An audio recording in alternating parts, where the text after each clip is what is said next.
with you because not just bold, not just beautiful, but accurate in what you thought was going to be a draw today. Exactly that played out.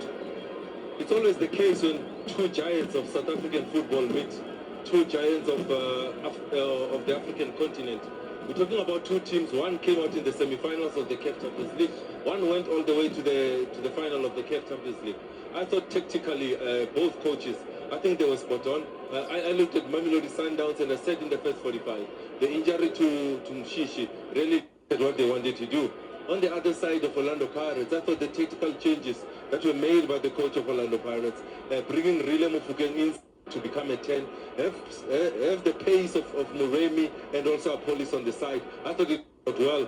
Dropping Sibelele to that right back position. That's how he gets the goal. He's making the run from deep, undetected, because you've got Muremi that has opened up the field and he can underlap and be able to receive that ball. I thought high level of football, tactically at another level, and I'm looking forward to the next one because I thought they cancelled each other out as anticipated, and it's a draw. I said a draw and Teko laughed.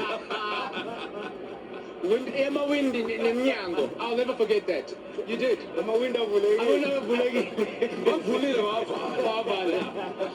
At half time, I'll ask you this. What would you like to see from Pirates going to their second half? They seem to respond with a fair bit of aggression, a fair bit of quality as well.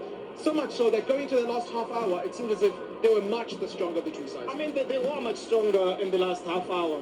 I think the risk that Coach Wadi made, especially with the substitution, and I think also, if you look at the first 10 minutes, how strong they were on the right-hand side where Sibelele was operating. Yeah. Second half, they resorted back to that because Sibelele's pace, Mamelodi Sundowns didn't have an answer for. Those long balls that are coming from Siema and Bogazi at the centre-back position were very, very problematic. You look at the goal that they scored. It was a ball that was played by Bogazi.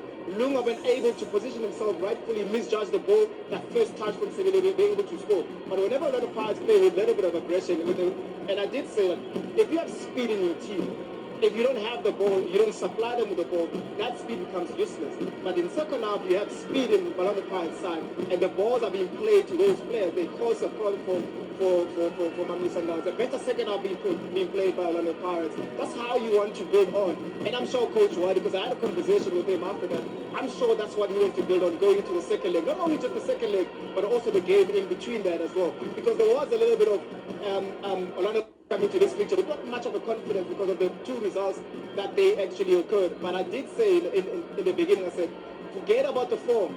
This game, it has its own heartbeat, and exactly that's what it showed us. I'm sure the fans are excited. We're looking forward to a sold-out affair day in the second leg in Pretoria. I think when I look at the game, I also just need to give credit to the two youngsters, Mbokazi, Siema. Sold-out affair. Not scared to build from the back. Not scared to join the next line. And I thought those two youngsters did well, barring, of course, the set piece that led to Orlando Pirates conceding the goal. I thought Siema excellent. I thought Mbogazi very good. I asked this question of the coach right at the top of our broadcast. I asked this question of these two gentlemen right at the top of our broadcast. One man and one man only certainly shut a lot of people up today. Not, again, any malice behind that statement. Kamo Sibelele, we asked why he's starting. It almost seemed as if he answered that question immediately. I mean, he's playing in a position where normally Orlando Pirates always play with a lopsided player. It was Saleng, it was Nkotha on the right-hand side that came in to come in. But today he played with Van Rooyen. There was not much of a synergy. When Van Rooyen came out, he resorted back to the right fullback. And I also spoke to Mark Clissen upstairs. I said, he always finds himself in those spaces that he couldn't when he's playing high up.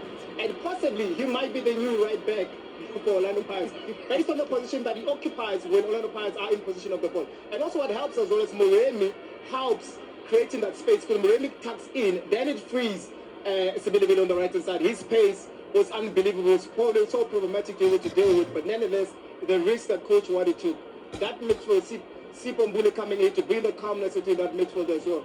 And I guess also alluding what Punuto said, Mofokeng coming into that midfield, adding numbers there. I think that's where they found solace and that's where they found confidence.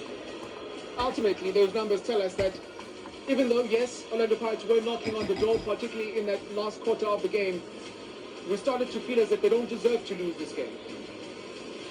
I think you say that because of the control that they had in the game. I thought the substitutions, I always say the coach makes a substitution to elevate his team to the next level.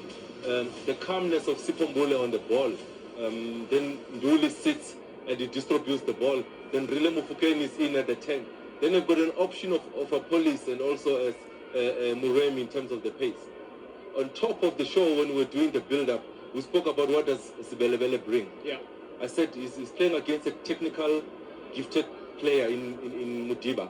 But what does he bring? He brings aggression, he brings speed, he brings that hang of asking for the ball in behind. And it's exactly how Orlando Pirates go on to get the goal with Sibelebele asking for the ball in behind. I thought a good tussle, a good find for Orlando Pirates. An out-and-out right winger. In the previous seasons, it's Nkota left-footed on the right. It's Salen left-footed on the right. But this time, an out-and-out right footer on the right-hand side. When he receives that ball, there's no need to turn back to your stronger foot. Yeah. He's got Ronan Williams to face, and he calmly scores the ball in the back of the net. Well taken goal. Okay, in a short while, I'm going to ask you guys to maybe share with us what you thought of Mamelodi Sundowns, particularly the last half hour and how they managed the game. I say in a short while because first and foremost, we have to head over to the DC, over in the Stellenbosch, the Donny Craven Stadium, which will be hosting the second semi-final first leg between Stellenbosch Football Club and Sekhukhune United. Fiso Mazibugo is live, a pitch side for us there. First man, it's good to see you. We've just seen a wonderful game of football here between the top two from last season in the league. What do you feel the third and fourth best teams in South African football have in store for us?